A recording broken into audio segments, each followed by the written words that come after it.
Hi, welcome back to my channel. Antoinette here. So we have Total Tarot parts 34 and 35. It does come with the Tarot of the Angels, which I've opened and popped in the box. We'll do the walkthrough of that at the very end. And of course I have two number 9 cards to go with my collection. So we have the 9 of Cups and the 9 of Wands. Arrived in pretty good condition. Just one tiny little snag there on the top of the card, but you can hardly see that. But I'm assuming that once, as I said before, once the whole deck is through and it's sat underneath a pile of very heavy books, I'm assuming all kinks will be ironed out. Put them out of the way. Okay, so should we start with number 34?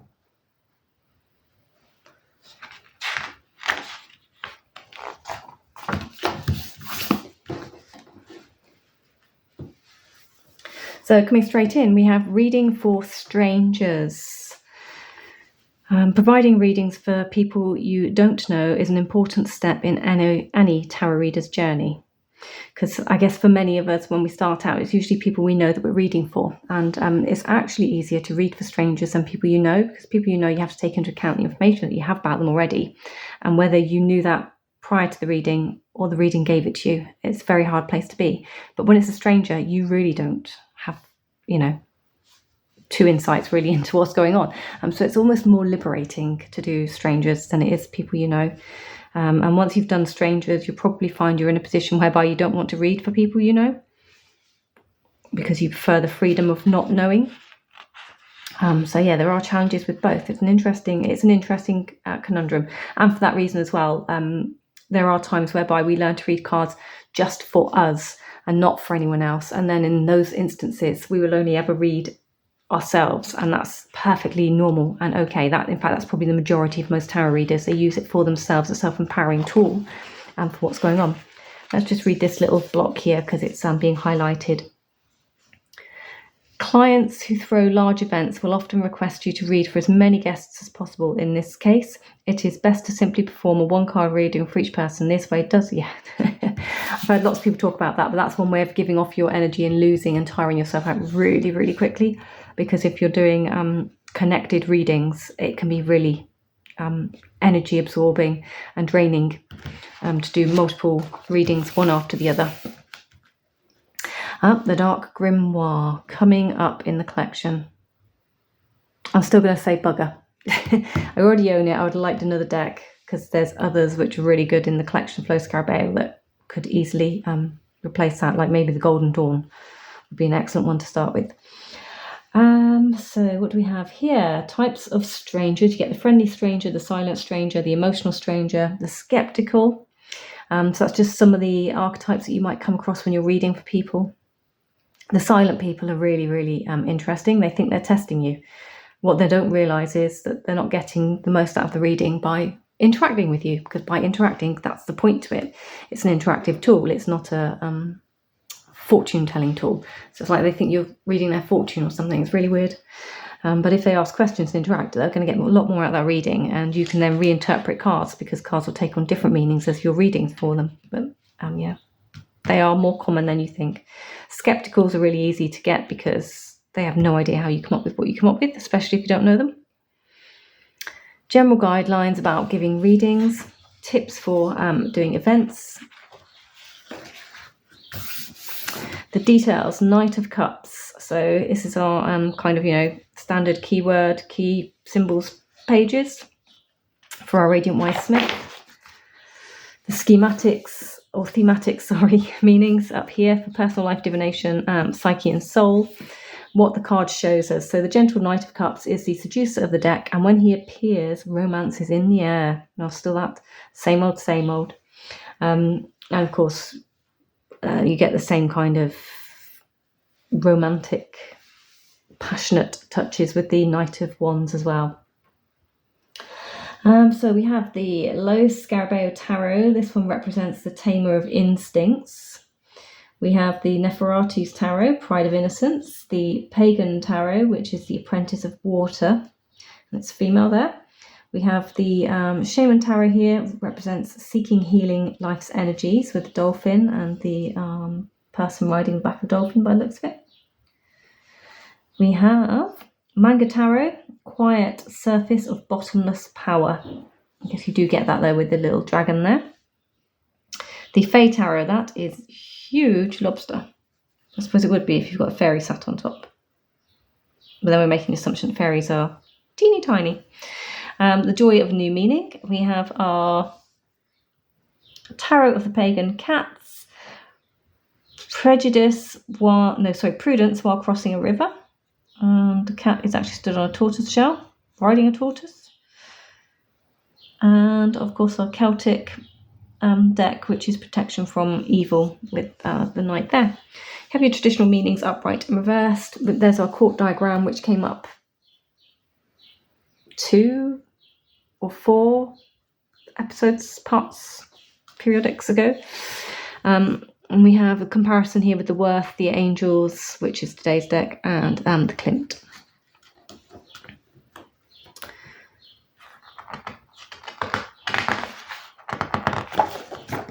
Oh, there it is. Sorry, I couldn't get the pages to separate. So we have a Celestial Light spread today. So we can see this is a 4-card spread. I'm guessing that is the post and there's the light on the top. The metaphors of heaven and light are used to highlight a person's strengths, urging them to achieve their goals. Okay, so we have number 1 is our material resources, number 2 is our psychological resources, number 3 is our spiritual resources, and number 4 is the celestial light. The card in this position should be read in relation to each of the previous cards. It is a message sent from heaven, a suggestion about how to move forwards, make progress, and apply the strengths identified in the first 3 cards. So you use that as a expansion on the stories of the cards that you get here. Card use, major and minor, so it's a full deck.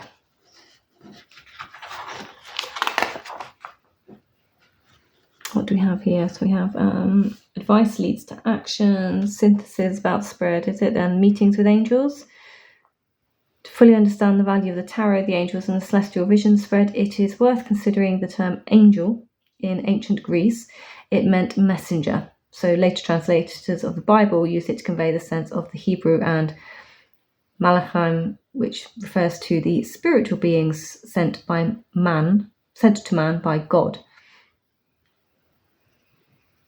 God uses to make his will known, and other stuff there if you believe that. So we have Tarot Deck Library, Tarot of the Angels. This is our majors. So here's our meanings for the majors. What should we pick? Should we have a look at the devil? Sometimes evil manifests itself with a fascinating face full of promise, but its ugliness is never fully concealed. I have actually looked through this deck because I sat having my coffee this morning and I did take a peek at cards. And I will say, it is a pretty ugly card, the devil, in this one. So that's quite curious to see. And then we have our minor arcana meanings here. Comparing themes of the Eight of Swords. And the Eight of Swords in this deck has 2 kind of little cherubic, I guess we're calling them angels. And they are removing her binds. So they're taking off her bandages from her eyes so she can see. And this one appears to be undoing what's tying her down and keeping her stuck within her Eight of Swords. Although she does still clearly have a path to walk out of or back up in. So just curious. And there's our pictorial guide to the majors. Talking of the devil, he is right there. So that is this one. Curious about that spread. What do we have here then? Predictions versus advice. So one type of reading is designed to predict the future while another tries to help the current make choices. So that is a little bit about what I talked about with the silent querents, when you're doing readings for them and the person that's testing you. The predictors still exist out there. There's lots of people who predict tarot and read with tarot and do that divination side of things very well. I don't do that. I use it, as I said, to help make choices and to empower.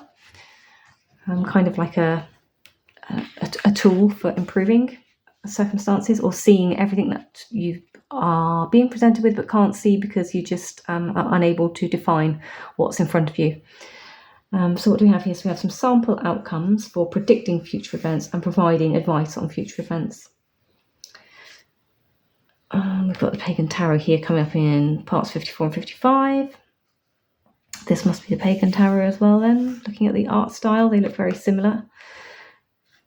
Adapting the question to the querent's question. So that is one way of doing something. If somebody asks you for a predictive question and you don't do predictive, you can adapt the question to make it something that allows them to think about it and bring in their own answers. Picking spreads. 2 types of readings may require different spreads. Yep, that's very true. Summing up and a mixed spread. So many readers combine both approaches. They believe future events can be predicted with a degree of probability and that we can also intervene to change the outcome. So there are different ways of using the spreads, and we move into our Queen of Cups with her sensitivity and emotionality, listening with the heart. So lots of patience, this lady. She's a bit like, I had an Aunt Jenny, so she would remind me of my Aunt Jenny. She had the biggest heart ever. She was bubbly. She was kind of always happy to see you when you went to see her, you know, like the aunt that you get the big warm hug from. And her kids were, you know, my age. So although they weren't my first cousins, is that right? They were my second cousins. So Jenny was my nan's sister, but there's big age gaps in their family. So Jenny would have been my great aunt, really, and her children should have been my mum's, or are my mum's first cousins, but my age. So big age gaps. Anyway, as long and convoluted as that story is, you'd go to her house, and it didn't matter what time of day or night it was, she'd invite you in, big hug, big smile, pop you down in the front room, give, like, the kids got the run of the TV, not the parents. It was amazing in her house. I loved it. So we could do what we wanted. She allowed us to be free, but within the confines of the house. And she'd make ham sandwiches. Ham and lettuce and tomato sandwiches would be coming out of her ears, regardless of whether it was midnight, 5 o'clock in the evening, you've just had dinner, you're about to have dinner. There was always, a big plate of ham and salad sandwiches would always come out, always, and a big pot of tea. And if she didn't have biscuits, then she'd send somebody off to the local corner shop to get, you know, either some cake or a pack of, you know, biscuits to share. And that is who reminds me of the Queen of Cups. That is where that comes from for me. Right, so down to, so we've got what the Queen shows us, her thematics. There's her diagram for the quartz, so we can see where she fits into the diagram. And we've got our traditional meanings there. And then just running through, we have our source of affection, our infinite wisdom from last month's Tarot Draconis, the Queen of the House, Universal Fantasy Tarot, Pagan Tarot, Practitioner of Water. We have our Healing Where You Walk from the Shaman. The Tarot of White Cats is attentive only when available. Then we have the Dark Grimoire, so the Protector of Dreams, and our Fae Tarot here is Living Your Dreams, Giving Them Space. And the example from our Celestial spread here, so giving us the example of the reading that they presented for us. Variations, deeper meanings. The question, where? Ooh, opens up so many possibilities for where. People often turn to the tarot in a reading because they're looking for something and want to know where to find it. Of course, that's not where did I lose my car keys. It's not that where. That would be a pendulum. World of Tarot. Tarot and Animals, Part 2. So definitely focusing on tarot and cats, shamans and gods, symbols of vice and virtue, animal instincts.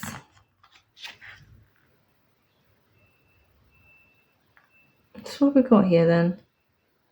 Deck-wise, I'm unsure. Is this Tarot of White Cats and this Pagan Cats? Or are they both from the Pagan Cats? The arrogant pagan cats. The arrogant white cat sums up the triumphant nature of the chariot, and the black cat in the star card symbolises a cleansing ritual and spiritual energy. Well, that explains that question right there, doesn't it? And then we have our pictorial key to the minors in the deck. Right, let's go ahead and take a look at these cards. So they come in a normal cut box. Standard. Actually, do you know it's weird? Maybe it's just because I'm feeling a bit weaker. These feel slightly thicker, quality-wise. And I love the backs.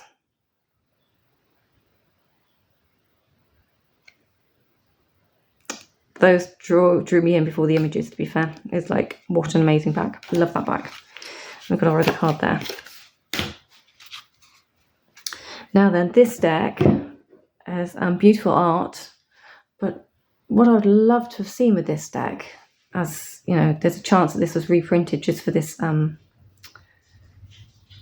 series, is I'd like to have seen this image made bigger. I'd like to see it fill more of the space, you know, and less about the symmetry of the card. I think maybe I'd even like to have seen it whole without borders, or just the white border and no blue borders, no numbers, so the numbers could have come down to the bottom with the writing. Anyway, that's just me. So let's, without further ado, let's get through these. So you've got the name and the number quite clearly on these. I've said they're angels. I don't know anything about what types of angels we have here. The way it's hidden in the back of that one.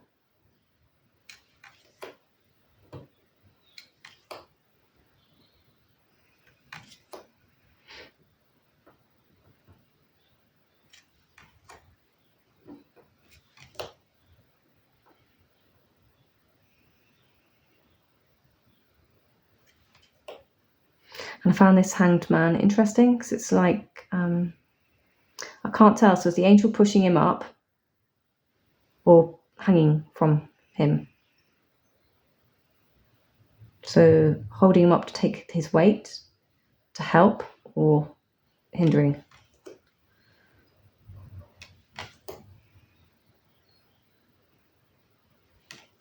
And there's our devil. They're a bit weird, aren't they, with the human-like hand rests.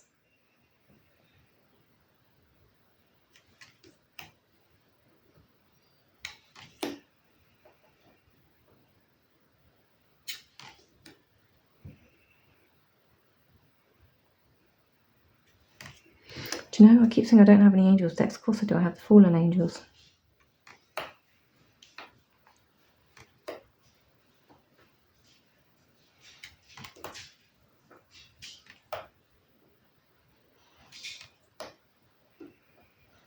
Such an interesting Four of Cups, 2 figures. And our 5 again, 2 figures on the back of the shoulders.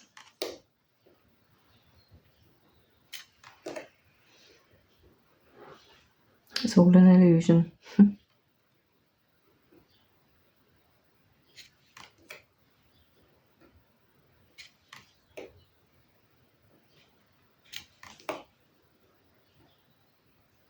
of a scary monster in the background.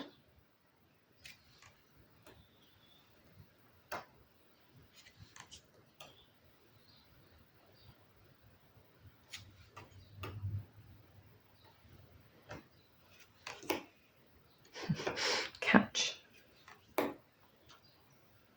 That's an interesting one for 3 Pentacles. So these feel like they may be growing up. So maybe there is a story slowly in amongst this deck, because they were small people a few cards back.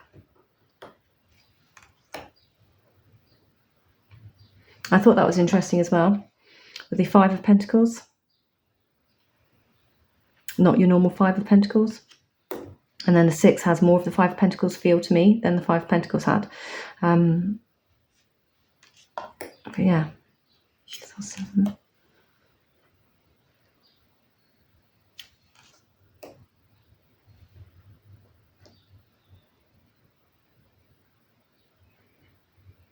that was very dark. 9 of Pentacles as well, I thought. It's all 10.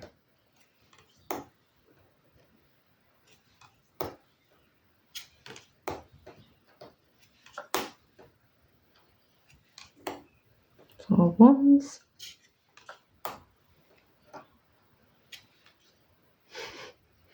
So you got a lot of the depictions there of, you know, left and right shoulder, good and bad. You know, Jiminy Cricket versus Geppetto.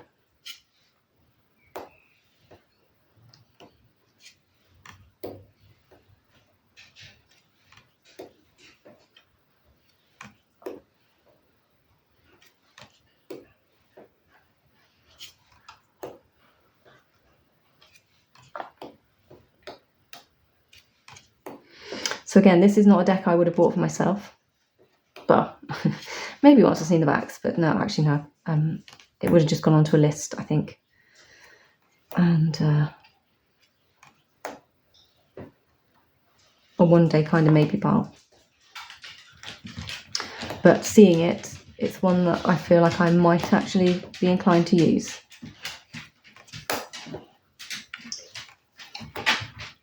And there we have our Eight of Swords, having a blindfold taken off. That's the word I can never get. With our 9 of Swords. So the swords were almost protecting her from her nightmare behind, but there's our 10. Looking at this 10 though, that could almost be a heart-shaped sack with 10 swords in it, rather than the normal depiction of being, you know, stabbed multiple times.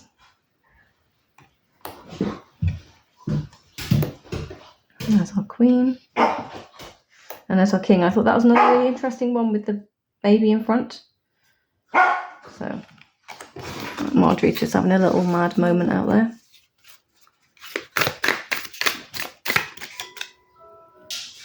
Okay, so my dog's going to have a really mad 5 minutes, but we'll just carry on. I don't know if this is going to work. Let's just see what this does. So I always say I need to do one of the spreads. We need to try the spread. Let's try the spread. Let's do it now because I never get back to it. Okay, so we're going to do the celestial spread. Just bring it out.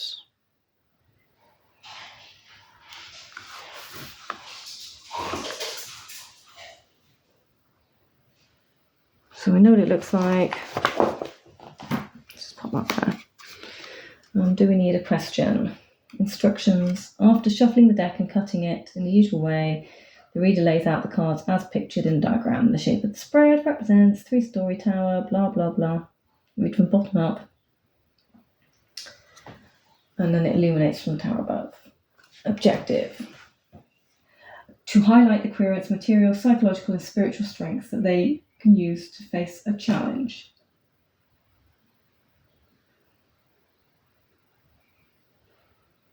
Okay. We all need to face a challenge occasionally, both big and small. These problems need to overcome. So this is going to be the challenge to everyone else, I guess. So for my viewers, what challenge is it? Yeah, so we're looking to overcome the challenge. What material resources do my viewers have to overcome this challenge that they have right now? What psychological resources do they have to overcome the challenge right now? What spiritual resources do they have to overcome the challenge right now? And the celestial light, the card position to be ready with everything. Okay, so 1, 2, 3. Give me 3 cards plus the celestial light to answer these questions for my viewers.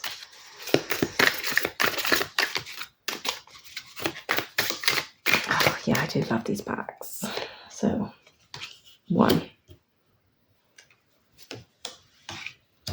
I'm going to kind of do this so you can see them, all right? 2.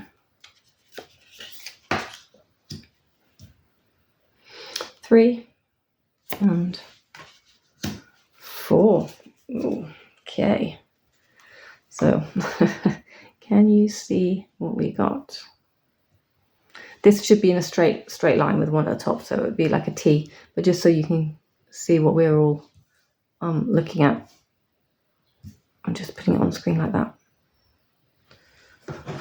And what's on the underside? So we have strength as the base to the reading.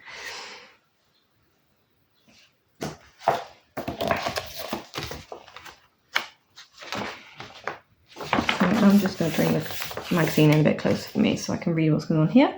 So we have the Knight of Cups here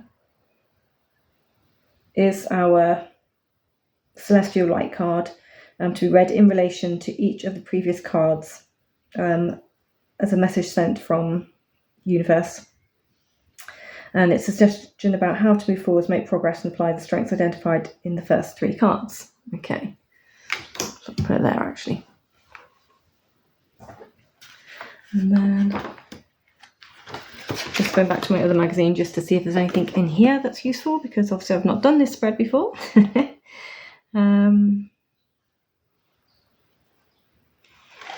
This really just talks about keywords.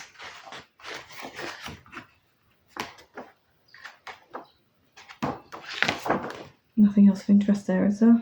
No. So this is really just keywords, material resources.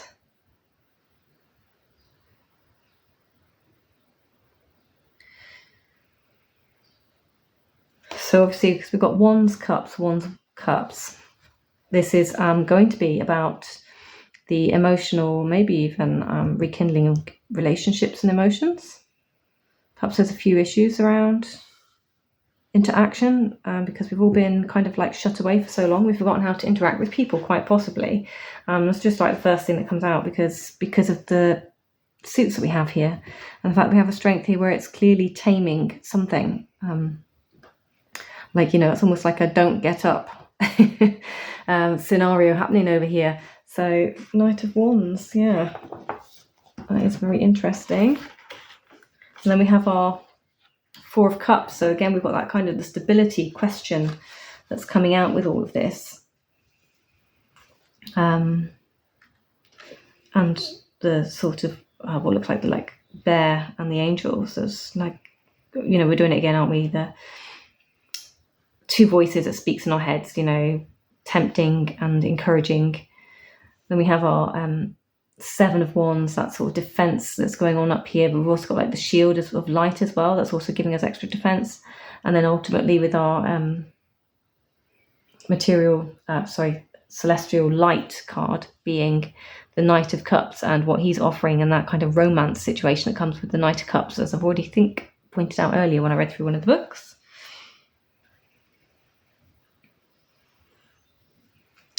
So from a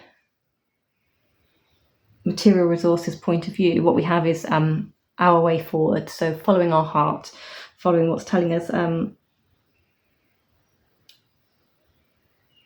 to, kind of experience things. So by setting forwards and doing something is how we learn. So learning by doing, and the experience of learning and doing is what fulfills the soul more than reading and waiting and watching, if you like. So this challenge has to be kind of embarked on. Our resources and the way that we're going to overcome them is through the doing, and we have the Knight here that's also the doing, although they are going in opposite directions if we put them together. So by experiencing, it will show us which direction we're heading in next, because sometimes we go backwards to go forwards, is what I would say. With regards to our psychological resources, so our 4 of Cups, what is it that we want out of the situation? What are we actually hoping to get from this? Because sometimes we can, again, if we don't do, we'll just sit and we'll be stuck in stagnant situation. And we aren't going to move forwards, we're not going to learn, and we're not going to progress. So by that whole moving forwards and learning, take us out of this. In order to come out of this, again, we have, if we put the Knight back in here with this one, you have to move forwards. So you have to follow your heart sometimes, but not without weighing it up first. So, just be sure about what it is that you're waiting for to come along and what you're weighing up before you do make your moves, of course, because sensible situations. Don't always just run off with your heart and not your head. There has to be some element of heart and head here. But again, avoiding being overly controlling about what's going on, because this can lead to this kind of stuck situation as well, when we just become too scared of moving because we're not in control, or we're not able to control the situation, or the situation's bigger than we can manage, and it scares us. Then it can bring out like that kind of like not particularly brilliant instinct in us. But perseverance is always key when it comes to these sorts of things. So knowing and being sure, following your heart, being true to your gut, your passion, should hopefully steer you in the right direction. From a spiritual resources point of view, it would appear that we have an angel with a shield up there who's got our back. So somebody has our back from a spiritual resources point of view, including ourselves, of course. So knowing your boundaries, knowing what you need, where you kind of have your line in the sand, where you're prepared to give and take, and then where your limit actually sits, and why, and being able to explain why you have a limit there. But we do have like that kind of light there, but obviously within the boundaries that we create and that we protect, and that we, draw the line in the sand and become quite, no, this is it. You can't come beyond this limit because you're not prepared to meet me halfway. We are also making sure that we're doing it again with the right intentions, and not because we're just being awkward and blocking people out of our lives. Also with this, though, it can help us when it comes to hidden enemies. It can help us to uncover hidden enemies by having some really good boundaries sometimes. So it might be the person that comes and pretends to offer the hand of help actually is the hidden enemy that you find through having your boundaries in place, and your kind of spiritual team will help you uncover that through your kind of like gut feelings and preponderance that's gone beforehand. So just watch out for your nearby people who are whispering in your ear. If they're whispering in your ear a bit too much, watch out for them and ask why.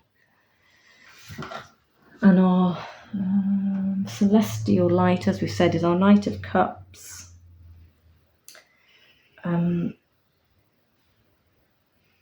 Who is a messenger. He's bringing the cup on his winged steed. And I'm hoping that he's got useful stuff to give us, with his cup outstretched like that.